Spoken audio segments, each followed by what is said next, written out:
ఒక open plot అయితే sale కావడం జరిగింది ఫ్రెండ్స్. ఇంటి పక్కనే ఉన్న 250 స్క్వేర్ యార్డ్స్ అయితే ఒక ప్లాట్ అయితే వచ్చింది. ఇది టోటల్గా అయితే 250 స్క్వేర్ యార్డ్స్ అయితే ఉంటుంది. దీని డైమెన్స్ వచ్చేసి మనకు రోడ్ ఫేసింగ్ వచ్చేసి 45 ఉంటుంది, లోపలికి 50 ఉంటుంది. ఇది టోటల్గా 250 గజాలు ఈస్ట్ ఫేసింగ్లో ఉంటుంది. ఇది లొకేషన్ వచ్చేసి నారపల్లి. మనకు ప్లాట్ ముందు వచ్చేసి 25 ఫీట్ల రోడ్ అయితే ఉంటుంది. ఎగ్జాక్ట్గా ఇంటికి ఆనుకునే ఉంటుంది ప్లాట్ అయితే. మనకు రోడ్ ఫేసింగ్ 45 అయితే ఉంటుంది. వరంగల్ హైవేకి మనకు జస్ట్ 500 మీటర్స్లో ఉంటుంది. చుట్టూ అన్ని ఇండ్లు ఉంటాయి. మంచి లొకేషన్లో ఉంటుంది. మనకు ఆపోజిట్ చూస్తుంది వరంగల్ హైవే, అది ఆ బిల్డింగ్స్. మనకు జస్ట్ 500 మీటర్స్లో అయితే వరంగల్ హైవే అయితే వస్తుంది. మంచి లొకేషన్లో ఉంటుంది. ప్లాట్ మాత్రం డైమెన్షన్ చాలా ఎక్సలెంట్ ఉంటుంది. బిల్డర్ సైజ్ అని చెప్పొచ్చు. ఇది ఇద్దరు కావాలన్నా కూడా కట్టుకోవచ్చు.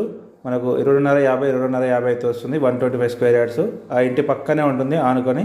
చూసుకోవచ్చు ఎంత దగ్గర ఉన్న ఇండ్లు అయితే మనకు ప్లాట్ దగ్గర చాలా ఎక్సలెంట్ ఉంటుంది. ఈ ప్లాట్కి అయితే ఫుల్ ఎల్ఆర్ఎస్ పే చేసి ఉంది ఫ్రెండ్స్. ఇది చాలా బాగుంటుంది. వరంగల్ హైవేకి చాలా దగ్గరలో ఉంటుంది. చుట్టూ అన్ని ఇండ్లు ఉంటాయి. ఇండ్ల మధ్యలో అయితే ప్లాట్ ఉంటుంది.